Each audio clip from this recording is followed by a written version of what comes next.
another honest broker that I want to bring to you right now. We're going to talk about what can law enforcement do, what can our elected officials do, and that honest broker is Jimmy Gomez. He served California's 34th congressional district since 2017, and he joins us now. Good morning. Thank you for joining. Have you been watching this stuff? It's outrageous, Representative. Yeah. No, it's definitely outrageous. It's something that I've always feared, because I knew when they started the raids in June in LA, that this was only going to get worse, and that it was going to spread to other American cities. They were going to become more belligerent. People's rights were going to be violated. And when I saw Alex Padilla get thrown down, I said, if that can happen to a U.S. senator, what else is going to happen? I actually said, when will it be enough that the American people will say enough? When somebody gets shot, and that's exactly what happened with Renee Good when she got shot and killed at point blank range, shot 3 times, a mother of 3, a U.S. citizen, somebody that was just saying, dude, I'm not mad at you. She was not a threat to those officers.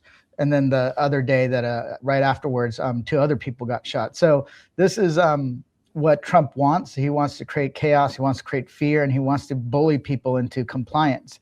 And the only way he wins is if people allow this to be normalized. We have to say, no, this is not the United States. We're going to fight back every step of the way, on the streets in a peaceful way, but also in the halls of Congress and in the courts. We might not win every battle, but we're going to end up winning the entirety of this conflict that we're find ourselves in. But this is a devastating view, just the way people are being treated, U.S. citizens and non-citizens alike. Are you able to see the video that's up on the screen? I did.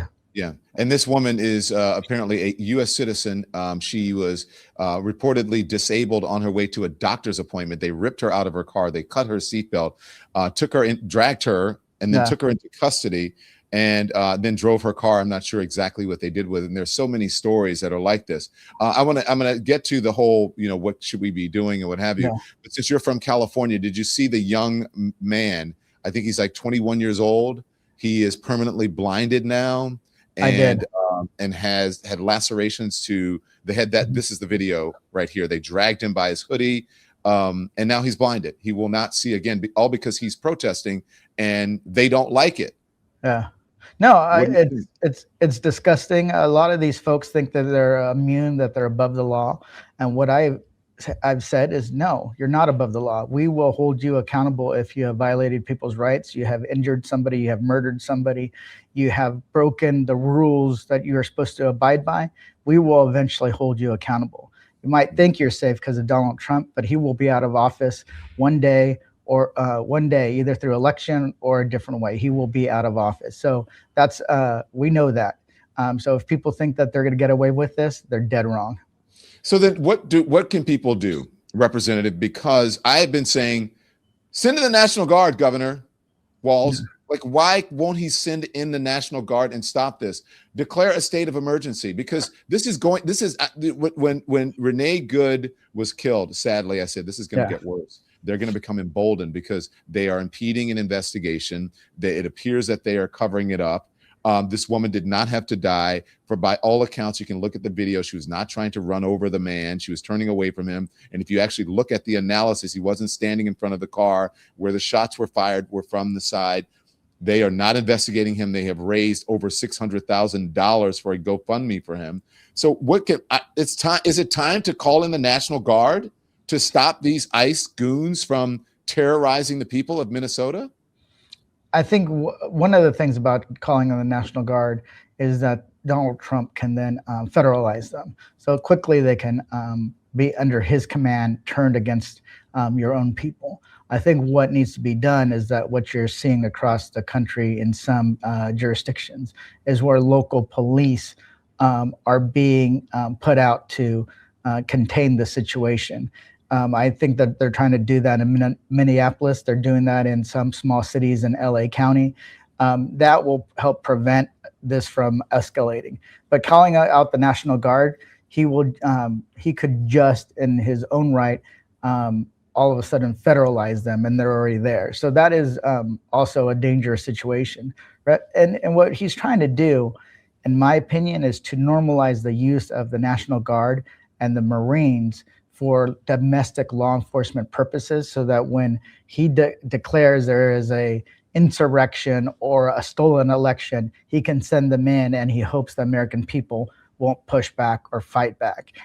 That is extremely dangerous. We saw that at the beginning, and this is something that I've noticed that authoritarians do. China, what they tend to do when it comes to Taiwan, they do these military operations and they cross into Taiwanese waters. Well, at first, people would throw up their arms. You'd have international outcry, and it would be a big deal. Now, the international community doesn't bat an eye. So he's trying to normalize the actions of ICE and CBP, which makes it very, very dangerous for our democracy. Okay, so it's when I hear you say that, Representative, you and I have a very honest and candid relationship. It makes it sound like we have no recourse. And it also makes me think like, it sounds like if you said Donald Trump can then turn around and nationalize, I don't know, you're better at assessing what that means, if that's true, what could happen.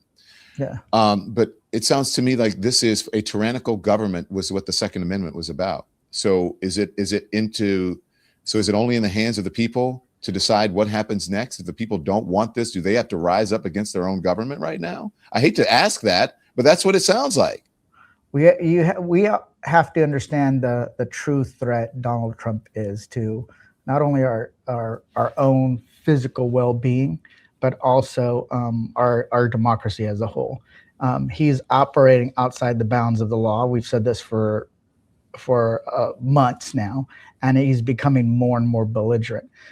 The way we have to tackle it is it's a multi-front effort. One, you got to do it in the courts. Even though a lot of the courts, we've lost some of the court cases, especially the ones that got into the Supreme Court, but we've also won some of those. That's why the National Guard, the control of the National Guard in California and different states have been returned to the control of the governor.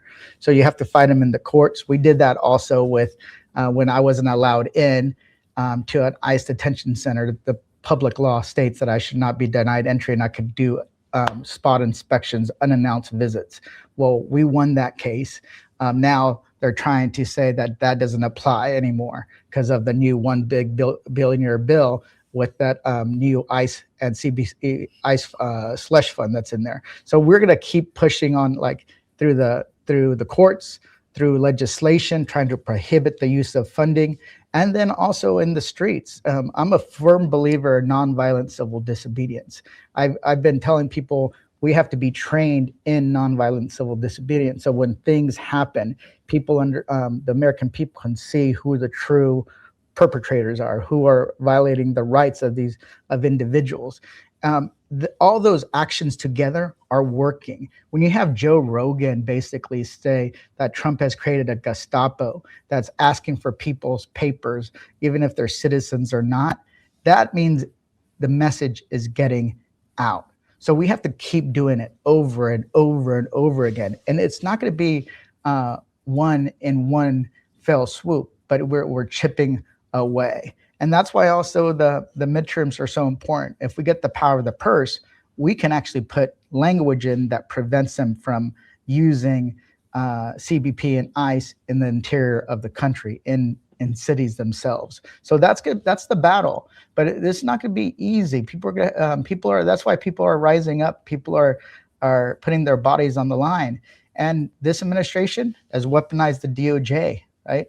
Even if you didn't break the law, they're going to try to indict you. They're going to try to prosecute you. And if they can't convict you, they're going to bankrupt you because of the amount of money it's going to cost you to get an attorney and defend yourself. So yeah, we're in a very serious situation, but we got to do it all. And one of the things I'm doing, I'm holding legal observer trainings in my community, so people can record ICE, and if they see something, record it, and we will take it into the oversight committee's portal, and we'll save that information, because we will end up holding them accountable one way or the other. But Representative, look, after you have recorded, by the time you've recorded someone, they've already shot your husband or your dad or in the leg. You know what I mean? Or like, I know that civil disobedience or whatever you said, that's one of our rights, and you've got to be careful and all of that. But I mean, man, this just sounds like something drastic needs to be done. That's the only solution I see here, because I believe this administration has they got away with one thing, right? Yeah. And then nothing happened. And they got away with another thing, and then nothing happened. And I think they were like, oh, wow, we keep getting away with shit. It emboldens them. And so I think it's going to get worse. They do not care right now. They're terrorizing the people of Minnesota. They're sending in thousands more, or at least 1,000 more members of, federal agents. Yeah. And they are telling people, you should have learned from this lesbian B word. Yeah. And so it is going to get worse. But Don, in leadership, when you're actually leading, you have to make sure people are behind you. You have to make sure that people know what's truly going on. The people that might watch your show or watch some of the influencers are getting a certain version of events. You watch Fox News, it's a completely different version. When you watch these other influencers more on the right wing or MAGA side or the Trumpista side, they're getting a certain version. The way we break that is we have to go to those communities. We have to have those hard conversations. That's part of the big problem that we face in America, that the media ecosystem is so fragmented. Like whatever you believe, you can find something that basically gives evidence to that belief. So in order to win, not only do we fight on these fronts, but we have to go into the red areas and show them what is going on. We're not going to win all of them, but we only need to win a fraction of them to bring them to our side. But talking to the people that are already on your side is not enough. Yeah. So I want to talk to you about this and what you're doing around Greenland, because this is just another example of how Donald Trump thinks that he is a dictator, or that he can just go in and run roughshod over anyone, over local state governments, local people, local officials, state officials, as well as other countries like Greenland. I had Tom Nichols on from The Atlantic yesterday. He wrote this article. It says Trump is risking a global catastrophe. His irrational fixation on Greenland could lead to a widespread conflict. And then he goes in to explain why this could lead to a global conflict. Are you on the same page with that? I am. I agree with his assessment that Trump threatening to take Greenland is so destabilizing for a number of reasons. One, it ends up basically you're attacking one of your own allies, ripping up the NATO alliance that has helped maintain peace, and creates a situation where we're in an arms race across not only Europe, but across the globe. If Europe arms up even more, then Russia, China arm up even more. And when you're in that close proximity, there's more likely to be mistakes. One of the reasons why NATO works is because the United States is across the ocean and is one of the main backers. So no, this is, and we're less likely to overreact historically to something that occurs. So this is a big deal. You would undermine the one thing that has helped keep peace in Europe and the globe since the end of World War II. So this is a big deal, and it will make the United States less safe, less secure, and would actually make us less prosperous, because the United States is the number one, the world reserve currency, because we abide by the rule of law. People know that we should be able to be held. They know what they get when they invest in the United States. But now, all of a sudden, if we invade Greenland, we annex Greenland, you're sending the opposite message. So it is a big deal. So you just introduced a bill, right? Blocking Trump from invading, annexing, or purchasing Greenland. Yeah, correct. I introduced a piece of legislation called the Greenland Sovereignty Protection Act. What it will do is prevent Trump from using any federal funds to annex, invade, or by any other means acquire Greenland. And that means that even the current base that we have in Greenland, the troops there. He couldn't just say, hey, declare that we are in charge of Greenland now. Because people think that we need a big armada to be moved in to take over Greenland. Greenland only has 50,000 people. There's no other military base there or military presence. It's the United States. All we needed to do is say, we're in charge. And then all of a sudden we'll be plunged into a global crisis that I'm not sure where it actually ends up.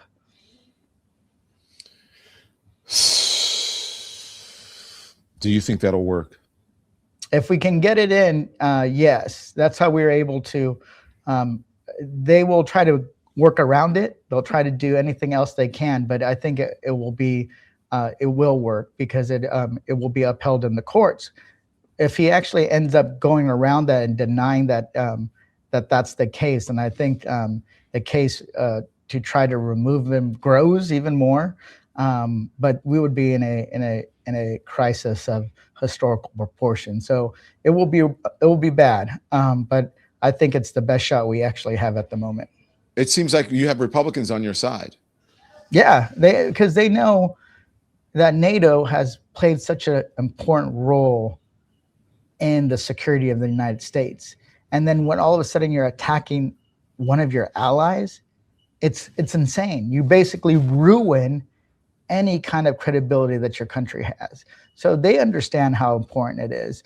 What we need is for them to act like Republicans. Right now, the Republicans in Congress are acting like Trumpistas. They do whatever Trump wants when he wants it and say, yes, sir, may I have another after they do it. So we need them to act like Republicans, not Trumpistas that are beholden to dear leader. They need to fight for their own communities, their own interests. But right now, everything they do is capitulate to Donald Trump. Yeah. Representative, I'm being told your team is like, he's got to go. He's got work to do. He's got bills to do and all that stuff. Votes. Thank you. We appreciate you taking the time, and thank you for your words and for making our audience of lemon heads here, Lemon Nation, smarter. Thank you. Okay. All right. Thank you. Come back anytime. Happy New Year to you. Thank you. Happy New Year.